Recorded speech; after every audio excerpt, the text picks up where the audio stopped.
away from an interaction with a child, knowing that you have in fact done everything in your power to give them the ability to thrive despite all of the challenges that arise from their lives, then that's a great thing. The ability to adapt well to adversity, to trauma, to tragedy, to all the threats can be learned. Being resilient doesn't mean that children won't experience some level of distress.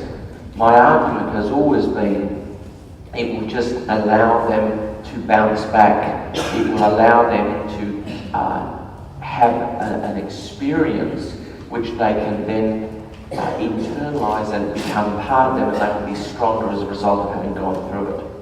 Parents often find it difficult to tell the difference between bullying and the normal interaction between young people as they grow up and find their way in the world.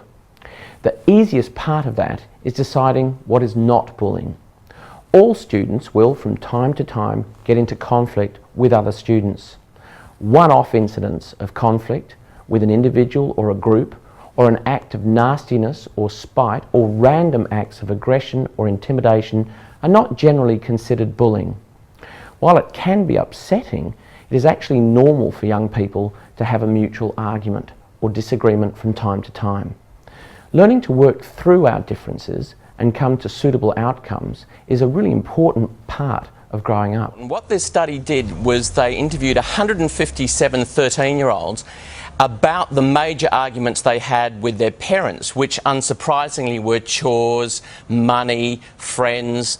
And what they found was that they showed these videos to the parents and then the kids, and then they went back to the kids 3 years later and interviewed them. And what they found was that those parents who had allowed their children a limited amount of time to discuss and debate and look for compromise were actually taking those same techniques into their peer relationships and were much more likely to refuse drugs and peer pressure to do delinquent things. Okay. So come on, jump on board.